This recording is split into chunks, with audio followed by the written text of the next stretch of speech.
यो ब्रह्माणं विदधाति पूर्वं यो वै वेदांश्च प्रहिणोति तस्मै तं ह देवम् आत्मबुद्धिप्रकाशं मुमुक्षुर्वै शरणमहं प्रपद्ये।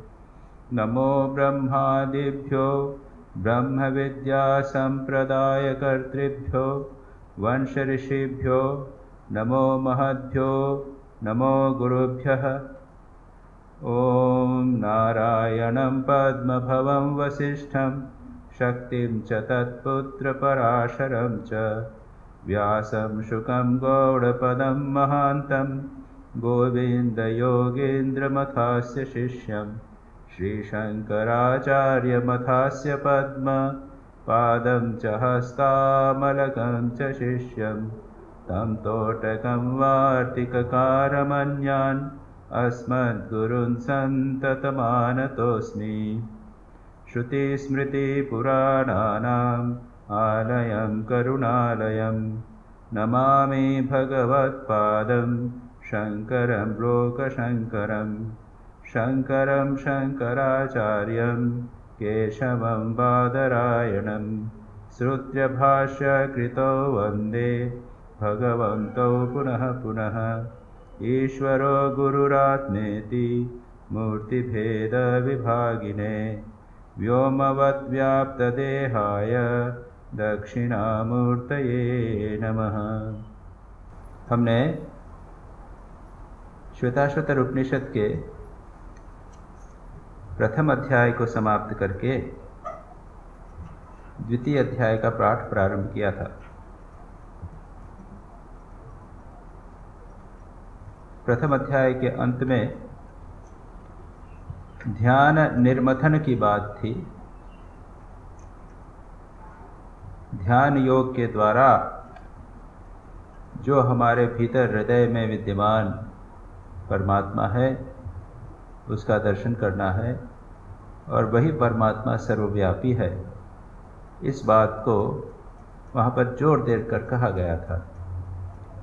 ध्यान निर्मथन अभ्यासा, ध्यान और उसको अभ्यास प्रैक्टिस, और ऐसा ध्यान जिसको उन्होंने कहा था मथना। जब ध्यान करते हैं तो मथन, जिस प्रकार से दही में से मथने से मक्खन निकलता है, उसी प्रकार से ध्यान के द्वारा देह में आत्मा को देव का तो देखे, देह यानी हृदय, हमारे हृदय में ओंकार की मथनी को लेकर, ओंकार का असंबल लेकर ध्यान करना है। ओंकार पर ध्यान करके उस परमात्मा को देखना है। यह बात प्रथम अध्याय के अंत में कही थी। अब इस द्वितीय अध्याय का प्रारंभ हुआ है। वह ध्यान कैसे करना, ध्यान के विस्तार से विधि बताने के लिए इस अध्याय का प्रारंभ किया।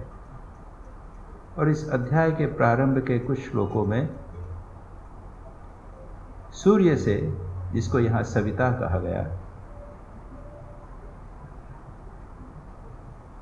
सूर्य गायत्री में, गायत्री मंत्र जो है आप जानते हैं, ओम भूर्भुवस्वः तत्सवितु, सवित्री, सवित्री शब्द से सविता, सूर्य, सवित्री, सूर्य को हम प्रणाम करते हैं, प्रार्थना करते हैं। तो इसके प्रारंभ में जो कुछ श्लोक हैं उसमें सविता देवता, सूर्य देवता को प्रणाम किया गया है और सूर्य देवता से प्रार्थना की गई है कि वह हमारे मन को, जो बहिर्मुखी है, इंद्रियों की ओर भाग रहा है, उसको समेटकर परमात्मा में लगाने में हमारी सहायता करें।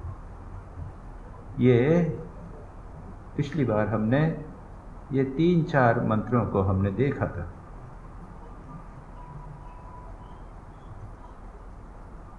और उसमें बार बार इसी बात को कहा गया कि जो लोग यह करना चाहते हैं, सविता देवा, सवित्री देवता जो हैं, वह हमें आज्ञा प्रदान करें, अनुज्ञा, सामर्थ्य प्रदान करें, आज्ञा प्रदान करें। यह 5 मंत्रों में हमने पिछली बार देखे थे, उसको हम रिपीट नहीं करेंगे। महत्वपूर्ण बात यह है कि यह ध्यान हमें यह सदा रखना चाहिए कि हम अपने प्रयास से कुछ कार्य अवश्य कर रहे हैं, लेकिन उसके साथ ही साथ भगवान की कृपा भी परम आवश्यक है। माँ शारदा कहा करती थी कि तुम चाहे कितना भी प्रयत्न करो, इतने लाख जप करो, इतनी तपस्या करो, लेकिन भगवान की बिना, कृपा के बिना भगवान का दर्शन नहीं हो सकता। भगवान कोई हीरा तो नहीं है कि 1 लाख रुपया या 1 करोड़ रुपया जप करके के द्वारा उनको खरीदा जा सके। 1 करोड़ मैंने जप किया है, मुझे भगवान का दर्शन होना चाहिए। मैंने इतने तपस्या की है, इतने दिनों तक निराहार रहा हूँ, इतनी गायत्री का पाठ किया है, मुझे को दर्शन होना चाहिए। ऐसी बात तो नहीं है, भगवान की कृपा से ही होता है। ये 2 बातें बहुत महत्वपूर्ण है, और इसलिए इस अध्याय के प्रारंभ में पहले 5 मंत्र सविता देवता की, सूर्य देवता की प्रार्थना के लिए, उनकी आज्ञा के लिए, उनके हमारे प्रति कृपा, हमारे प्रति वो लोग कृपा पूर्ण होवे, इस भाव से ये मंत्र कहे गए। बार बार 5 मंत्रों में इस बात को कहा गया। ये बात हमें अच्छी तरह याद रखना चाहिए। चाहे कितना भी प्रयत्न करें तो भी भगवान से प्रार्थना करना कभी न भूलें। स्व प्रयत्न के साथ साथ भगवान की कृपा आवश्यक है। और जैसा मैंने गीता में कहा था, गीता में भगवान कहते हैं 5 चीज़ों की, किसी भी कार्य की सिद्धि के लिए 5 चीज़ों की आवश्यकता होती है। पहला है अधिष्ठान, इंफ्रास्ट्रक्चर जिसे हम कहते हैं। अधिष्ठान कर्ता, जो कर्म करने वाला है वह, तथा कर्म कर्ता, करण, इंस्ट्रूमेंट्स, चीज़ें काम के लिए आपको हथियार, पैसा, धन, जो भी कुछ होना चाहिए, इंस्ट्रूमेंट। चौथा है चेष्टा, उसके बाद में कितना एफर्ट, कितना प्रयत्न आप लगा रहे हो, ये सारा देखना है। और 5वां है दैव, एक फैक्टर है जो हमारे हाथ में नहीं है। चाहे कितना भी मेहनत किया, बहुत किया, फिर खेत बहुत अच्छा हुआ, अचानक ओले पड़ गए, खेती नष्ट। भगवान देव का एक पोर्शन भी है, और इसलिए कहते हैं कि उस देव से बचने के लिए या उनकी कृपा से परम आवश्यक है कि भगवान, हम अपना प्रयत्न कर रहे हैं, आप अन्य बाधाओं को हमसे दूर कर दें। तो अनुज्ञा प्राप्त करना, ये यहाँ पर कहा, अनुज्ञा, आज्ञा प्राप्त करना। अब उसके बाद में अगला जो मंत्र है, हम 6ठे मंत्र को देखते हैं।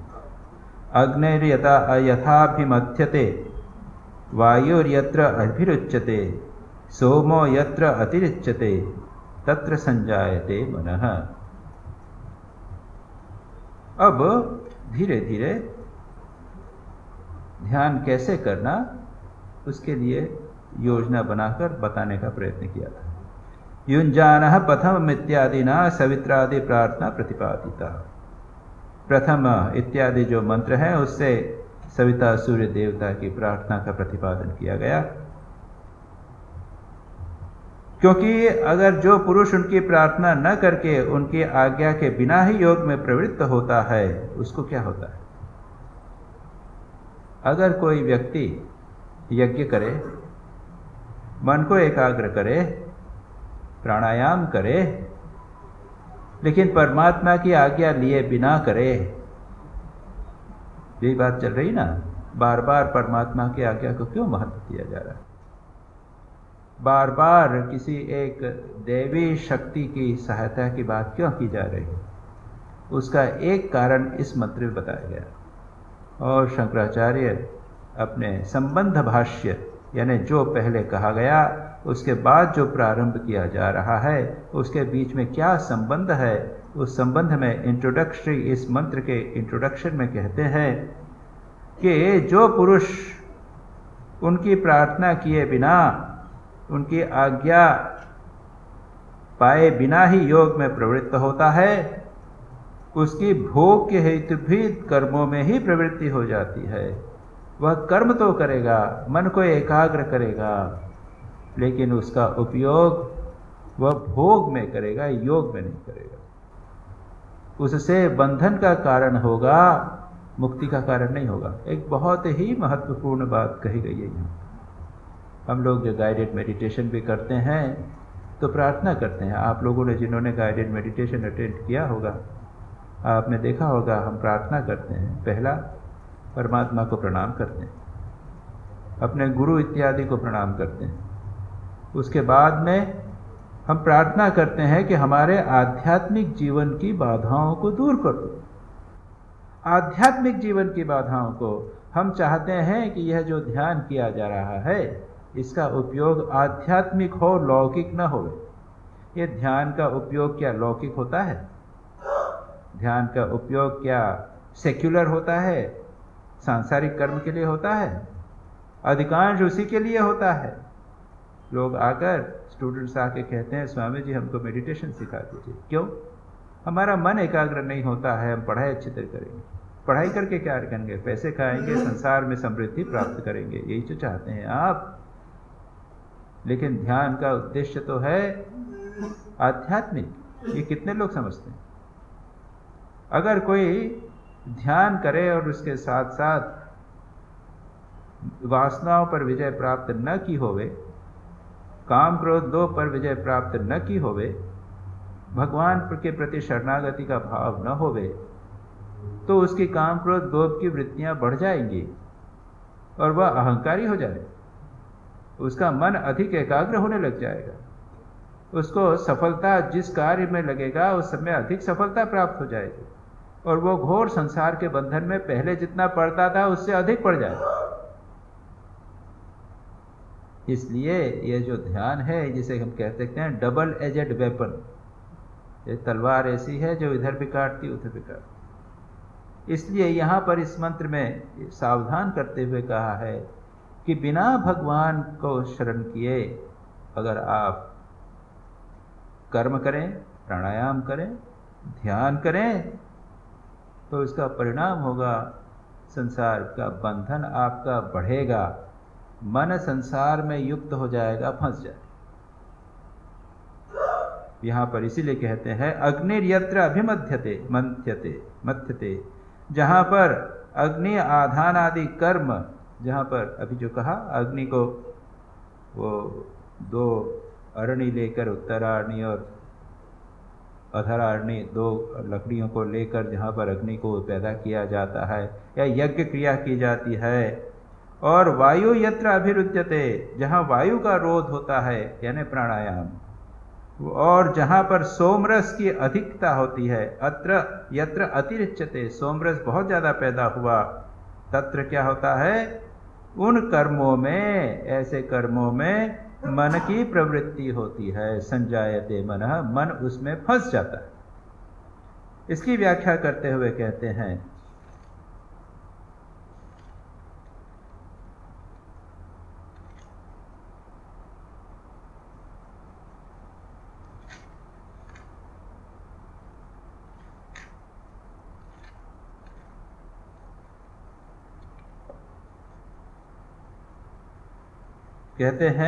अग्नि यानी मंथन के द्वारा, जहाँ पर अग्नि को लकड़ी के घिसने से अग्नि पैदा होती है।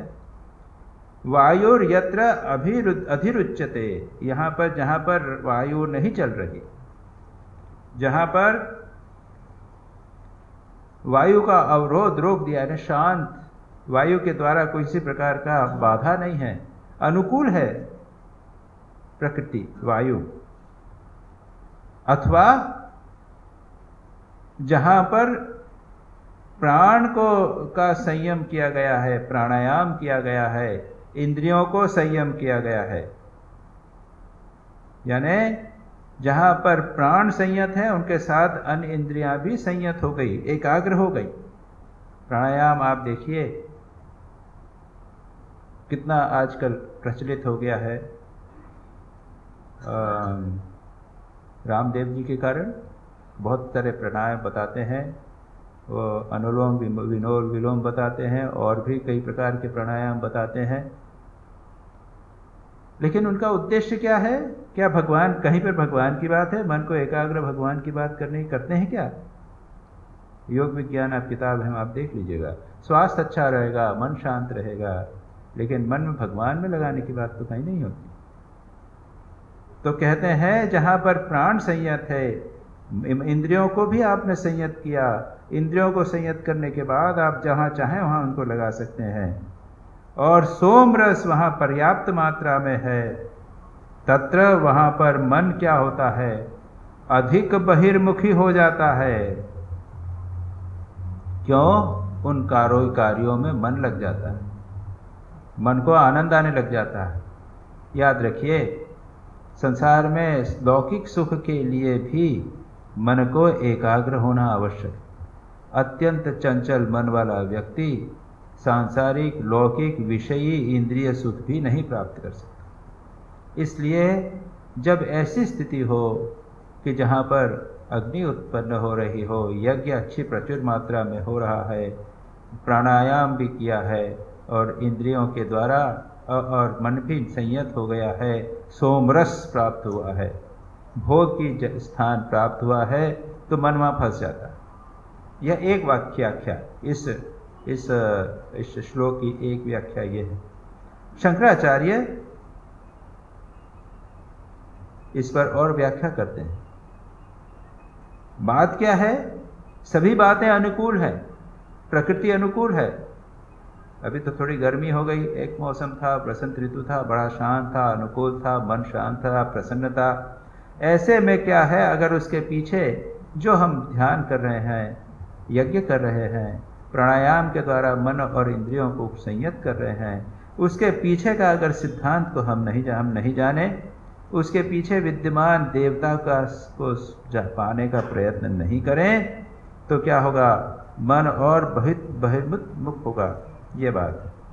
अब दूसरी व्याख्या करते हुए कहते हैं, बिल्कुल विपरीत व्याख्या। कहते हैं अग्नि क्या है?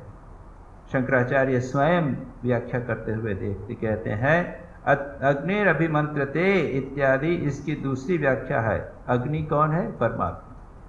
क्यों? अहम अज्ञानजम तमः नाशयामि आत्मभावस्तो ज्ञान दीपेन भास्वता, भगवान गीता में कहते हैं। भगवान कहते हैं कि मैं अपने भक्तों के हृदय में स्थित होकर अहम अज्ञानजम तमः, अज्ञान रूपी तम या अंधकार को मैं ज्ञान दीप के जलते हुए, प्रकाशित ज्ञान दीप के माध्यम से, ज्ञान दीप के द्वारा उनके अज्ञान के अंधकार का नाश कर देता हूँ। तो भगवान क्या है? वो अग्नि के समान है। वह अज्ञान को नष्ट कर देते हैं, जला देते हैं या अपने प्रकाश से नष्ट कर देते हैं। इसलिए परमात्मा अविद्या और उसके कार्य को जलाने का कारण है। इसलिए अग्नि को शब्द का अर्थ परमात्मा। और यत्र यानी जिस पुरुष में ध्यान के निर्मथन से, याद रखिए ध्यान निर्मथन की बात है, ध्यान निर्मथन से ब्रह्माग्नि या परमात्मा की अग्नि उत्पन्न हुई है, और जिसने रेचक, पूरक, कुंभक आदि के द्वारा उसने अपने मन को, इंद्रियों को कंट्रोल कर लिया है, और उसके बाद में कहते हैं जहां अनेक जन्मों तक अग्नि की सेवा करने से सोम रस की बहुलता होती है, वहां पर क्या होता है? पूर्णानंद अद्वितीय ब्रह्माकार मन की वृत्ति होती है। कहते हैं शब्द यह है संजायते मनः, यह मन जो है वह ब्रह्माकार वृत्ति को धारण कर देता है। बिल्कुल विपरीत परिभाषा की व्याख्या करते हुए शंकराचार्य कहते हैं कि जहाँ पर ध्यान के द्वारा परमात्मा अग्नि जागृत हुई, जहाँ पर मन संयत हुआ प्राणायाम के द्वारा, इंद्रियां संयत हुई, और जहाँ पर सोमरस यानी क्या हुआ? अग्नि की सेवा करने से सोम की बहुत सी बहुलता हुई, इस प्रकार से किया है, तो उसके अंतःकरण में पूर्णानंद अद्वितीय ब्रह्माकार्य मन जो है वह ब्रह्माकार्य वृत्ति को धारण कर लेगा। ब्रह्म है, मन ब्रह्म का रूप धारण कर लेगा, ब्रह्म हो जाए। यह दूसरी व्याख्या है। तात्पर्य यह है कि यहाँ पर वे 3 क्रम बताते हैं। पहला है यज्ञ कर्म, ये जो अग्नि को उत्पन्न करना यज्ञ, दूसरा यज्ञ। उसके बाद में है प्राणायाम, प्राणायाम के माध्यम से मन को एकाग्र करना। और तीसरा है महावाक्य के अर्थ के माध्यम से ज्ञान प्राप्त करना। वेदांत में ज्ञान योग में ऑर्थोडॉक्स जो ज्ञान मार्ग है, इसमें ये 3 स्तर बताए गए हैं। पहला स्तर है कर्म। कर्म के द्वारा हमारा तमोगुण दूर होता है। इस तमोगुण को हम कहते हैं मल, इम्प्यूरिटी, तमोगुणी रूपी मल कर्म के द्वारा दूर होता है। मानव डल है, तमोगुण है, एकाग्र नहीं होता, आलसी है, प्रमादी है, उसको कहते हैं कि यज्ञ करो, कर्म करो, खूब कर्म करो, उससे दूर हो जाएगा। उसके बाद में जब मन चंचल हो गया है, इंटेंस एक्टिविटी, तब कहते हैं कि अब तुम मन को एकाग्र करने के लिए प्राणायाम करो। अब इसके आगे प्राणायाम का विस्तार आएगा। प्राणायाम और उससे इंद्रिय निग्रह प्राणायाम से होता है, वो करो। और उसके बाद में तीसरी स्टेज आती है समाधि। तो यहाँ पर शंकराचार्य उसको कहते हैं तस्मात् प्रथमम यज्ञादि अनुष्ठानम ततः प्राणायामादि ततः समाधि ततो वाक्यार्थ निष्पत्ति ततः कृतकृत्यता।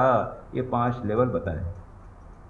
पहला है कर्म, उसके बाद में प्राणायाम, तीसरा मन को एकाग्र करना, चौथा वाक्यार्थ निष्पत्ति, वाक्य का अर्थ अहम ब्रह्मास्मि, मैं ब्रह्म हूँ, या तत्त्वमसि, तू ब्रह्म है, इत्यादि जो वाक्य है, यह ज्ञान का वाक्य, इस पर मन को एकाग्र करना। तथा कृत्यकृत्यता, ऐसा करने पर, ज्ञान प्राप्त होने पर मनुष्य कृत्यकृत्य हो जाता है, जो उसको प्राप्त होना था प्राप्त हो जाता है। तो इस मंत्र के ये 2 अर्थ यहाँ पर शंकराचार्य बताते हैं। इसके बाद कहते हैं यस्माद् अननुज्ञातस्य तस्य भोग हेतु कर्मण्येव प्रवृत्ति, तस्मात्, क्योंकि सविता देवता की आज्ञा के बिना अगर आप कर्म करेंगे तो कर्म में प्रवृत्ति होगी, बंधन का कारण होगा। इसलिए आगे वाला मंत्र कहते हैं सवित्रा प्रसवेन जुषेत ब्रह्मपूर्व्यम तत्र योनिम कृण्वसे नहि ते पूर्तम अक्षिपत।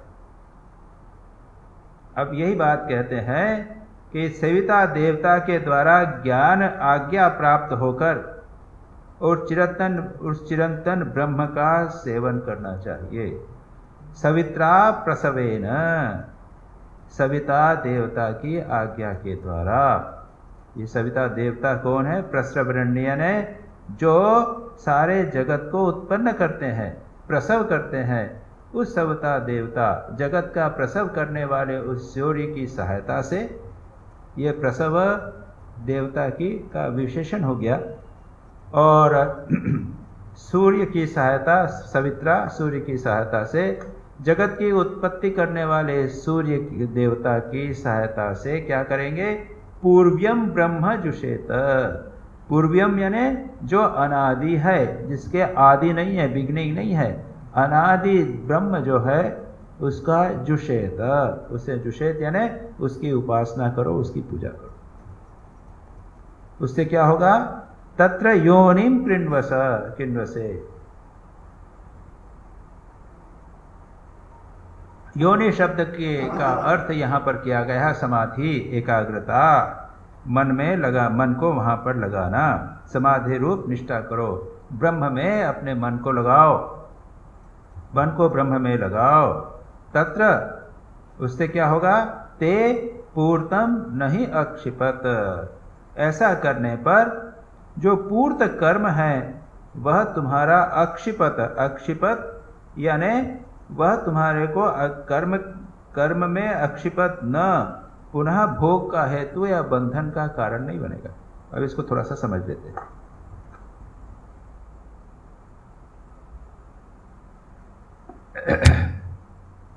वेदों में गृहस्थों को कुछ कर्म करने का विधान है।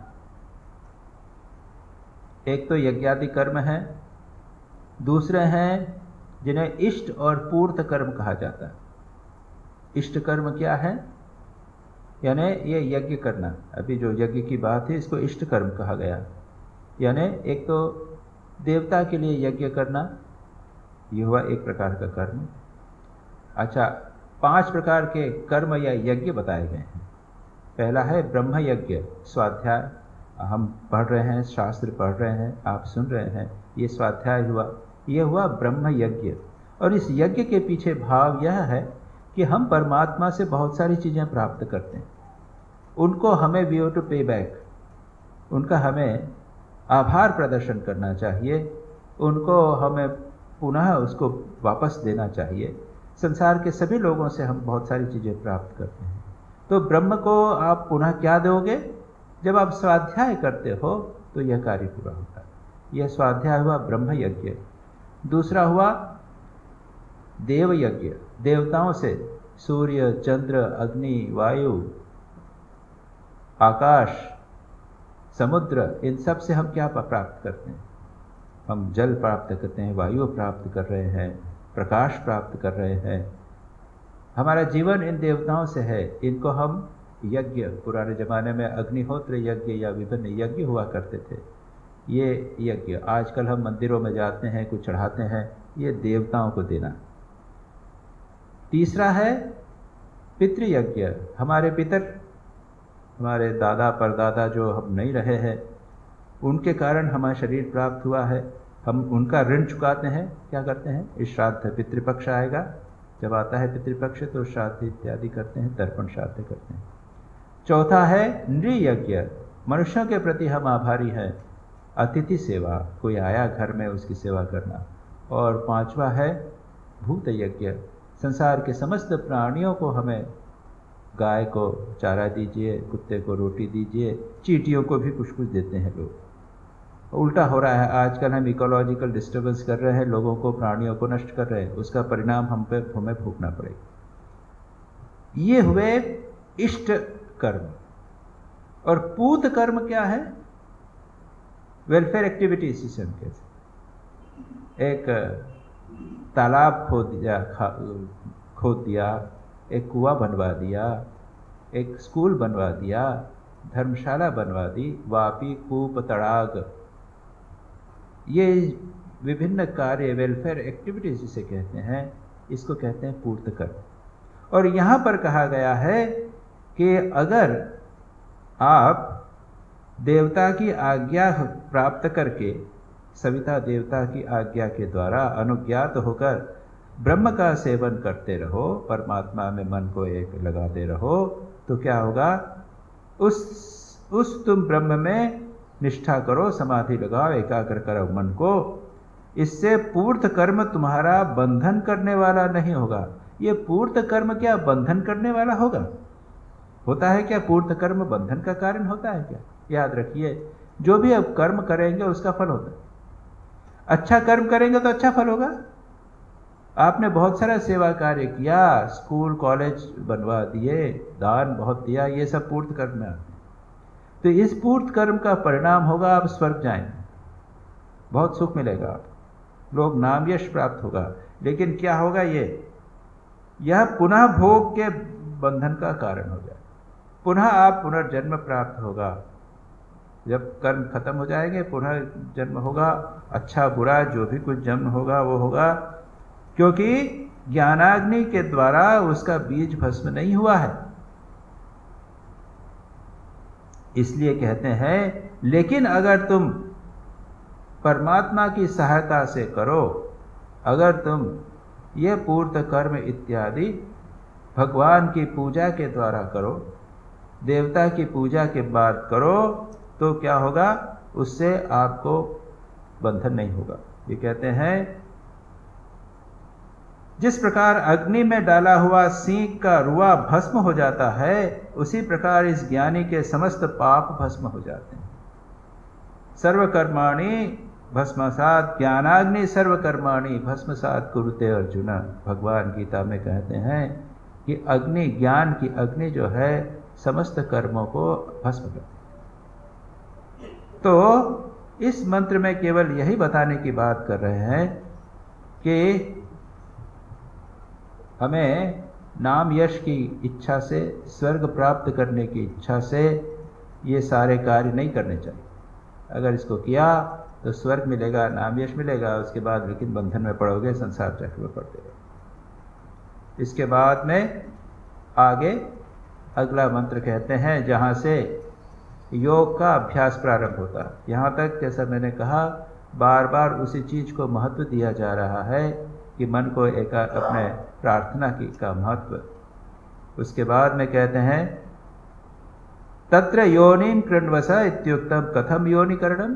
किस प्रकार से समाधि करना, किस प्रकार मन को एकाग्र करना, ध्यान निर्मथन अभ्यास कैसे करना, अब उसकी डिटेल बताते हैं। यह एक उपनिषद है जिसके अंदर केवल इसमें ही इतने विस्तार से ध्यान की प्रक्रिया, कैसे ध्यान करना, कैसे बैठना, कैसे प्राणायाम करना, कौन से आसन, कैसा किस स्थान पर बैठना इत्यादि विस्तार से बताएगा। 7-8 श्लोक हैं जिसमें यह सारा का सारा वर्णन हमें प्राप्त होगा। त्रिरुन्नतं स्थाप्य समं शरीरं हृदिन्द्रियाणि मनसा सन्निवेश्य ब्रह्मोडुपेन प्रतरेत विद्वान् श्रोतांसि सर्वाणि भयावहानि। कहते हैं त्रि उन्नतम स्थाप्य समम शिरम शरीरम, शरीर को त्रिरुन्नत,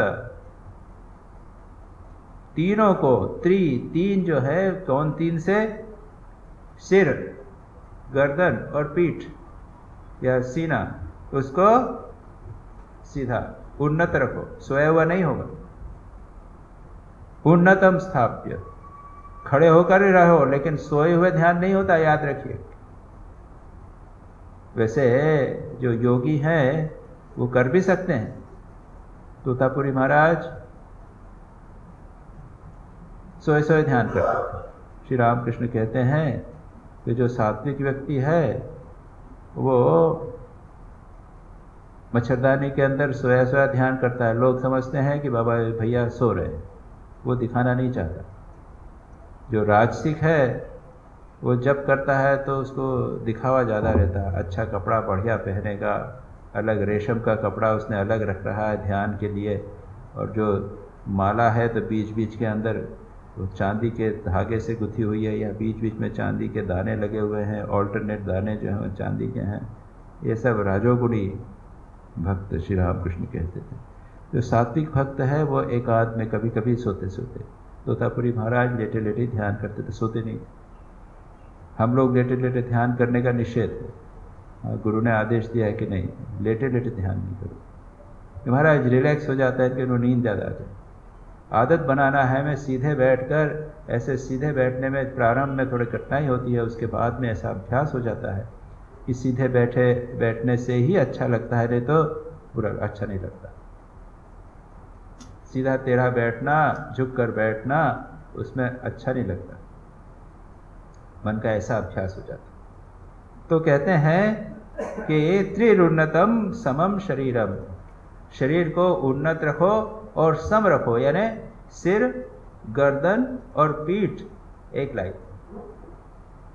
हृदि इंद्रियाणि मनसा सन्निवेश, इंद्रियों को, इंद्रिय प्राण इंद्रियों को क्या करोगे, मन के द्वारा, मन की सहायता से इनको हृदय में सन्निवेश कर लो, यानी मन को यहाँ लगा लो। इंद्रियाणि, इंद्रिय बाहर न जावे। कठोपनिषद में आप जानते हैं, वह कहते हैं इंद्रियाणि हयानाहु मनसा आत्मानं रथिनं वृद्धि शरीरं रथमेव तु बुद्धिस्तु सारथिं वृद्धि मनः प्रग्रहमेव च। इंद्रियाणि हयानाहु, यह शरीर जो है वह मन है, शरीर जो है वह रथ है, इंद्रियां मानो घोड़े हैं, मन लगाम है। तो लगाम के द्वारा हम अपने मन को खींचकर कहाँ रखते हैं? हम अपने हृदय में उसको स्थापित करने का प्रयत्न करते हैं। तो कहते हैं कि हृदय मन के द्वारा हृदय में इंद्रियों को खींचकर सन्निवेश, उसको इंद्रियों को मन में लगावे। और उसके बाद क्या करेगा? विद्वान व्यक्ति क्या करेगा? ब्रह्म उडुपेन प्रतरेत। विद्वान जो है ब्रह्म रूपी, यह ब्रह्म शब्द का दो अर्थ है। एक ब्रह्म हुआ ओंकार, ब्रह्म यहाँ आचार्य लोग ब्रह्म का शब्द का अर्थ प्रणव बताते हैं। प्रणव के माध्यम से, प्रणव हमने देखा, ओंकार की बात आगे आ चुकी है। प्रणव के माध्यम ने, प्रणव क्या है? इसके द्वारा मंथन किया जा रहा है। या प्रणव जो है वो धनुष है, प्रणव वह मीन्स है जिसके द्वारा हम मन को अपने हृदय में एकाग्र करेंगे। तो उसके ओंकार की सहायता से क्या करेगा? वह नौका स्थानीय, वह ओंकार का ध्यान, वो क्या है? नौका की तरह। उड़ुप यानी नौका। उस नौका, उसके सहायता से विद्वान व्यक्ति क्या करेगा? स्रोतांसि सर्वाणि भयावहानि, समस्त स्रोत जो हैं, समस्त नदियाँ जो भयानक नदियाँ हैं, ये संसार सागर, ये संसार रूपी नदी, ये भयानक है, पार जाना बहुत मुश्किल है। उसमें मगरमच्छ इत्यादि है, काम क्रोध लोभ इत्यादि वहाँ पर है। ये मगरमच्छ हमें खा जाएंगे। इसको खाने क्या करेंगे? कोई नाव होनी चाहिए। कौन सी नाव है? ब्रह्म उडुप। यह ओंकार रूपी जो नाव है, इसके माध्यम से वह क्या करेगा? तरेत प्रतरेत अतिक्रमेत, तार जाएगा। स्रोतांसी, संसार रूपी सरिता जो है, उसको स्वाभाविक अविद्या कार्म कवर प्रवर्तितानि भयावहानि, भयानक है। क्यों? ये स्वाभाविक रूप से अविद्या है। यहाँ पर ये संसार जो है, याद रखिए, अविद्या के कारण। अविद्या क्या है? जो सत्य नहीं है उसे हमने सत्य समझ लिया। ये संसार मिथ्या है, निरंतर परिवर्तनशील है, अनित्य है। इस अनित्य संसार को हमने नित्य समझ रखा। ये सदा बना नहीं रहेगा, हम मान कर चलें कि सदा बनेंगे। हम मरने वाले हैं किसी न किसी दिन। हम रोज खबर सुनते हैं कि फलाना व्यक्ति मर गया, फलाना मर गया, लेकिन हमको लगता है कि हम हमेशा बने रहेंगे। ये जो अनित्य है उसको नित्य समझना, ये अविद्या। और ये स्वाभाविक रूप से हमारे मन में, संसार में, वो स्वाभाविक रूप से घुसी हुई है अविद्या। और कामना, उससे उत्पन्न होती है इच्छा, कामना।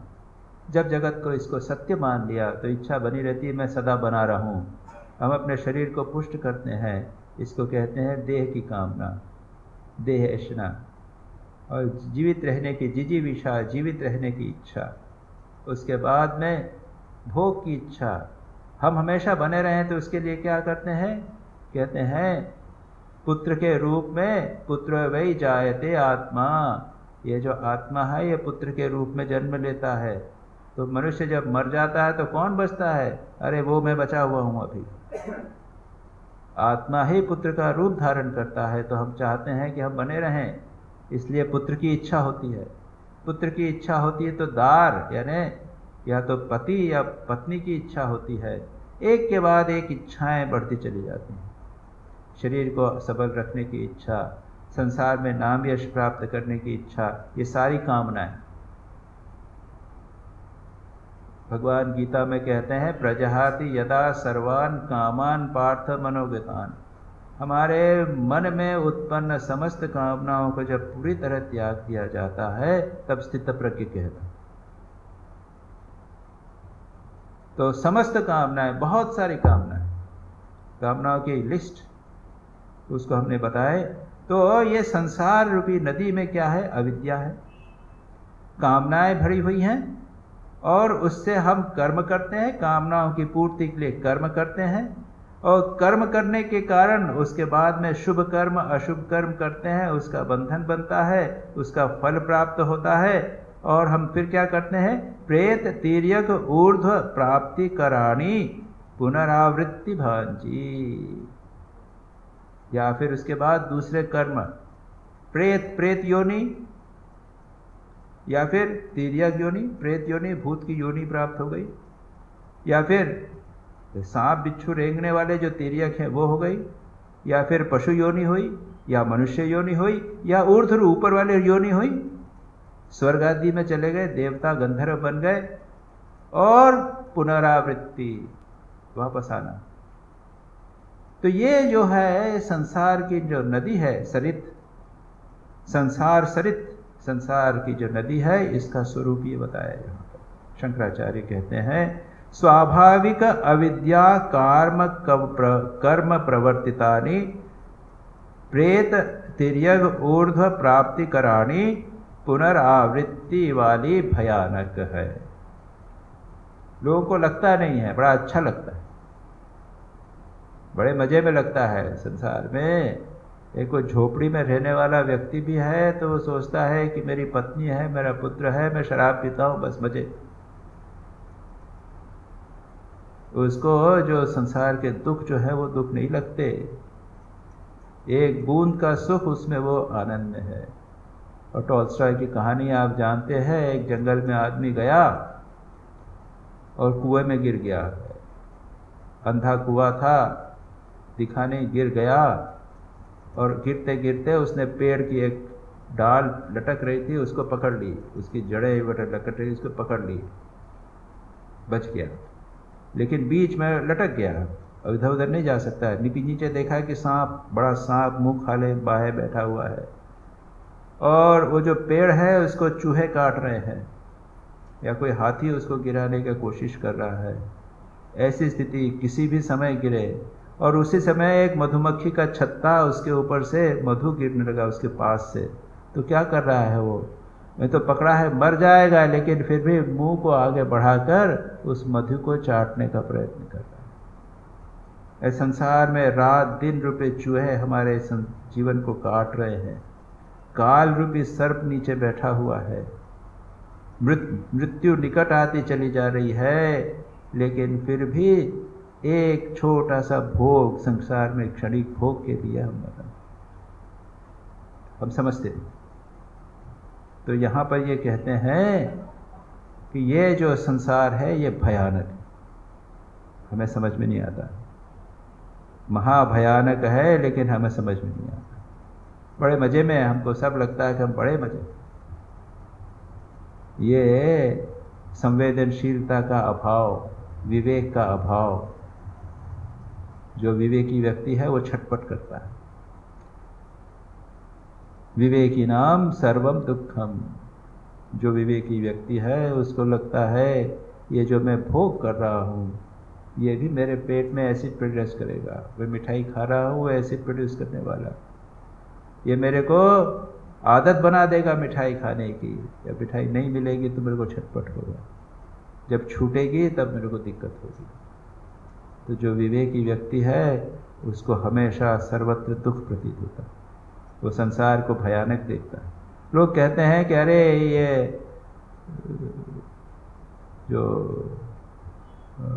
हिंदू धर्म है, वेदांत और जितने भी ये भारतीय जितने दर्शन हैं सब निराशावादी, पेसिमिस्टिक हैं।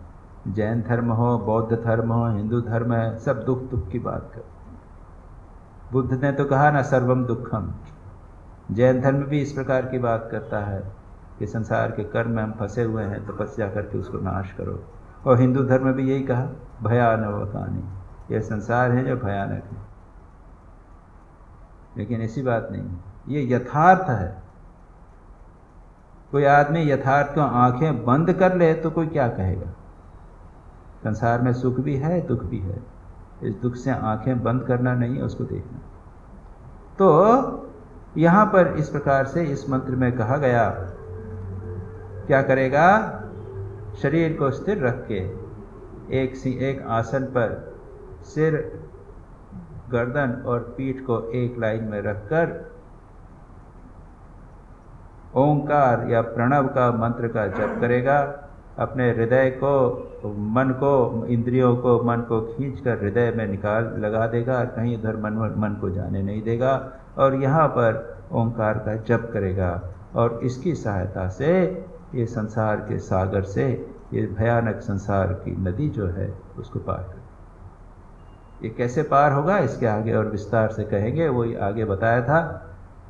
ध्यान निर्मतानाभ्यासात देवम पश्येत निगूढ़वत्। हमारे हृदय में जो भगवान बैठे हुए हैं उनका दर्शन करना, और तब हम जानेंगे कि यह जो भगवान हमारे हृदय में बैठा हुआ है, जो हमारा वास्तविक स्वरूप है, वही संसार सागर से, इस संसार नदी के पार ही है। हम पार ही हैं, अगर संसार नदी हमें कभी छू नहीं सकती। ये शरीर भले नष्ट हो जावे, लेकिन हमें आत्मस्वरूप जो है वो परमात्मा स्वरूप, वह उससे पार है। इस प्रकार से वह संसार के पार चला जाता है। कोई नदी पार करना तो है नहीं, यहाँ से वहाँ तक कहीं जाएंगे और उसके बाद एक नदी आएगी, कोई नौका आएगी, नहीं, ये हमारे भीतर ही है, संसार में ही ये संसार जो है वह हमारे मन में ही है, उसी को पार करें। इसके आगे अब अगला मंत्र प्रारंभ होता है, और उसके अंदर शंकराचार्य ने एक बहुत लंबी टीका लिखी। इस टीका में वे क्या बताते हैं? प्राणायाम की विधि बताते हैं, और हम उसको देखने का प्रयत्न करेंगे। उन 9वें मंत्र में कहा गया है, और ये शंकर जैसे कहा ना, ये संबंध भाष्य, संबंध भाष्य का अर्थ होता है एक मंत्र के प्रारंभ होने के पहले पिछले मंत्र का जो है उससे क्या संबंध है। इसमें कहते हैं प्राणायाम क्षिपेत मनोमलम मलस्य चित्तम ब्रह्मणि स्थितम भवति इति प्राणायामो निर्दिश्यते। प्राणायाम के द्वारा जिसके पाप क्षीण हो गए हैं, बताया था, 3 बातें बताई थी। एक तो अग्निर्यत्य अभिमंत्रते, प्राणम यत्य अधिरुच्यते, और सोमो यत्र अभिरुच्यते तत्र संजायते मनः। प्राणायाम की बात कही गई। तो कहते हैं कि प्राणायाम के द्वारा जिसके पाप क्षीण होए गए हैं उसका मन ब्रह्म में स्थिर होता है, इसलिए प्राणायाम का वर्णन किया जाता है। 9वें मंत्र में कहते हैं प्राणाम प्रपीड्येह संयुक्त चेष्टः क्षीणे प्राणे नासिकयोच्छ्वसित दुष्ट अश्वयुक्तम इव वाहनमेव विद्वान मनोधारयेत अप्रमत्तः।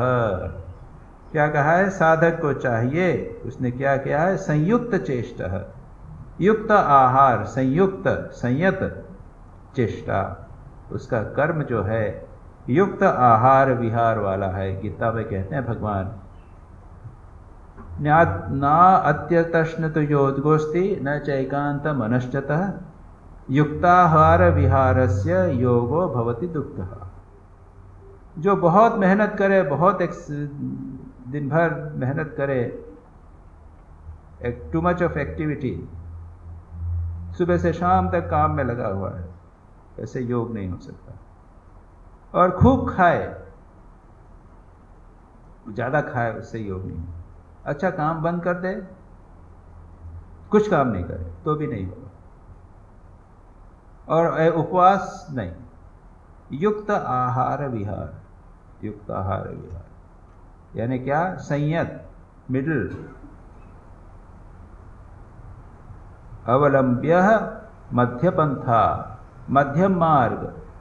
तो कहते हैं संयुक्त चेष्टः, युक्त आहार विहार करता हुआ, प्राणान प्रपीड्य, प्राणों का जो निरोध करता है, वो क्या करेगा? जब क्षीणे प्राणे, जब प्राण का कंट्रोल कर लिया, कुंभक कर लिया, उसके बाद प्राण एकदम छोटा सामर्थ्य हो जावे, क्षीण हो जावे, तब क्या करे? नासिका से उसको बाहर निकाल दे। और उसके बाद में विद्वान क्या करे? मनोधारयेत अप्रमत्तः दुष्ट अश्वयुक्तम इव वाहनम। जिस प्रकार वाहन रथ है, उसमें घोड़े जो हैं वो दुष्ट हैं, वही कठोपनिषद की बात है, दुष्ट अश्वा इव सारथे। जिस प्रकार रथ में दुष्ट घोड़े हैं तो उनको कंट्रोल करना पड़ता है, उसी प्रकार से मन को धारयेत, मन को धारण करे। अब इसके पहले हम शंकराचार्य का जो भाष्य है उसको पढ़ेंगे। उसमें बहुत सारी महत्वपूर्ण बातें हैं, उन्होंने किसी पुराण से ली हैं, यहाँ पर मैंने यहाँ रेफरेंस नहीं दिया गया है, लेकिन इम्पॉर्टेंट बातें, कई बातें हम अपने जीवन में उसको उतार सकते हैं। नाड़ी शुद्धि की बात करते हैं। प्रथमम नाड़ी शोधनम कर्तव्यम, सबसे पहले नाड़ी शोधन करना चाहिए। ये नाड़ी कौन सी है? ईड़ा पिंगला। उनकी भाषा में, योगिक भाषा में ईड़ा और पिंगला। अब मॉडर्न साइंस की भाषा में, मॉडर्न फिजियोलॉजी की भाषा में ईड़ा पिंगला तो नहीं बोलेंगे उसको, लेकिन वो होता है नर्वस सिस्टम। ये होती है आपकी autonomic nervous system, vagus nerve, sympathetic और पैरासिम्पैथेटिक नर्व्स। ये हमारे कंट्रोल में नहीं है, उसको धीरे धीरे थोड़ा संयत करना पड़ता है। अभी हम थोड़ी सी बात में उत्तेजित हो जाते हैं, हमारे पल्स रेट फास्ट हो जाती है, या हम डिप्रेस हो जाते हैं। नाड़ी हमारी कभी फास्ट चलती है, कभी सीधी चलती है, कभी हमारी सांस ज़्यादा फूलने लग जाती है। इसको करने के लिए प्राणायाम करना चाहिए। अब उसके विस्तार में मैं नहीं जाऊंगा, यहाँ पे प्राणायाम बहुत महत्वपूर्ण है, वैज्ञानिक है। तथा प्राणायाम में अधिकार है, नाड़ी शोधन होने के बाद प्राणायाम में अधिकार होता है। और प्राणायाम का मुख्य है कुंभक, सांस को रोकना, लेकिन उसके पहले है नाड़ी शोधन। स्वामी विवेकानंद ने अपने राजयोग में प्राण के ऊपर बड़ा अच्छा चैप्टर लिखे हैं, 3 चैप्टर उन्होंने प्राण के ऊपर लिखे हैं। प्राण, साइकिक प्राण, कंट्रोल ऑफ प्राण। और उसमें वे कहते हैं कि पहले नाड़ी शोधन करना चाहिए। और मैं तो यह कहूँगा कि नाड़ी शोधन अगर ठीक ठीक किया जाए तो बहुत सारा काम हो जाता है, प्राणायाम की फिर जरूरत भी नहीं पड़ती। दक्षिणा नासिका पुटम अंगुल्य अवष्टभ्य वामेन वायु पूर्वयेत यथाशक्ति। बिल्कुल विस्तार से बोल रहे हैं कि दाहिनी नाक को अंगूठे से दबाकर बाईं से यथाशक्ति सांस को अंदर लेवे, इस प्रकार। और उसके बाद दाईं नाक को छोड़कर, इसको छोड़कर सांस को बाहर निकालें। इसके बाद बाईं नाक से बाहर वायु लेवे, और उसके बाद में पूरी ले लेवे, उसके बाद बाईं नाक से उसको निकालें। इस प्रकार कहते हैं शेष रात्रि, मध्याह्न, पूर्व रात्रि और अर्धरात्रि, इन 4 समय 3-3 या 5 बार अभ्यास करने वाले की एक पक्ष 1 मास में नाड़ी शुद्धि हो जाती है। 1 महीने में नाड़ी शुद्धि हो सकती है, लेकिन उसके लिए क्या करना है? पूरा सांस अंदर लेना, फिर निकाल देना, फिर पूरा सांस अंदर लेना, फिर निकाल देना। ये 1, 2, 3 बार करना या 5 बार करना। दिन में कितनी बार करना? 4 बार। कौन सी? एक तो बोला है अर्ली मॉर्निंग, शेष रात्रि, रात का अंतिम प्रहर, यानी 3 से 6 के बीच में, सुबह 5 बजे उठ के कीजिए। दूसरा है मध्याह्न, दोपहर के समय 12 बजे। तीसरा रात्रि का प्रहम प्रहर, जब सूर्यास्त हो गया 6 बजे से 9 बजे के बीच। और अर्धरात्रि, रात को 12 बजे। 4 बार अगर प्राणायाम हम करेंगे, 3-3 बार नाड़ी शुद्धि, इससे क्या होगा? नाड़ी शुद्धि हो जाएगी 1 महीने में, या एक पक्ष ने 15 दिन। उसके बाद कहते हैं प्राणायामो रेचक पूरक कुंभक इति।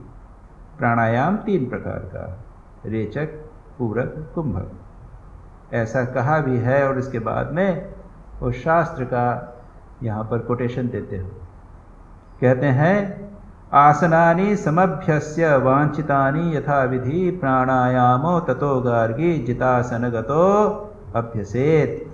मृद्वासने कुशान सम्यक आस्तीर्य अजिनमेव च लंबोदरम तसंपूज्य फलमोदक भक्षणै। बड़ा सुंदर वर्णन है। कहते हैं, हे गार्गी। अब ये कौन किसको कह रहा है? मोस्ट प्रॉब्ली याज्ञवल्क गार्गी को कह रहे हैं। याज्ञवल्क संहिता का हो सकता है, किस पुराण का है ये मैंने यहाँ पे कोटेशन कुछ दिया ही नहीं है कि कहाँ से लिया गया है। आप लोगों किसी किताब में है क्या?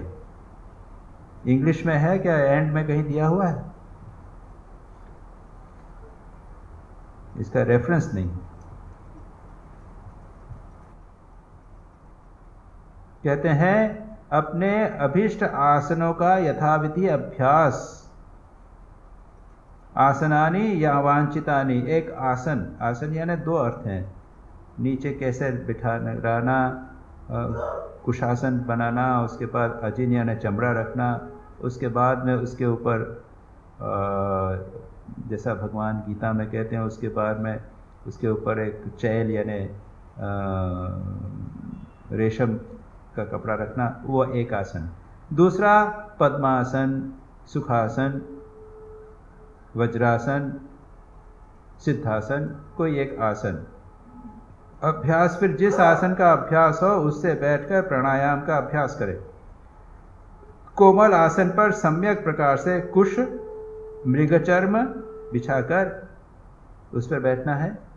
और गीता में भगवान कहते हैं कुश, उस पर मृगचर्म, और उसके बाद में उसके ऊपर एक रेशम का कपड़ा बिछाकर उस पर बैठे और गणेश जी को पूजा करें। कैसे? नैवेद्य और मोदक यानी लड्डू नैवेद्य इत्यादि देकर गणेश जी का पूजन करें और आसन पर बाएं हाथ पर दाहिना हाथ रखे सुखपूर्वक बैठ जाए।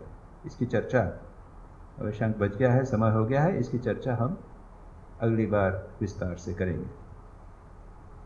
जननीं शारदां देवीं रामकृष्ण जगद्गुरुं पादपद्मे तयो श्रित्वा प्रणमामि मुहुर्मुहुः।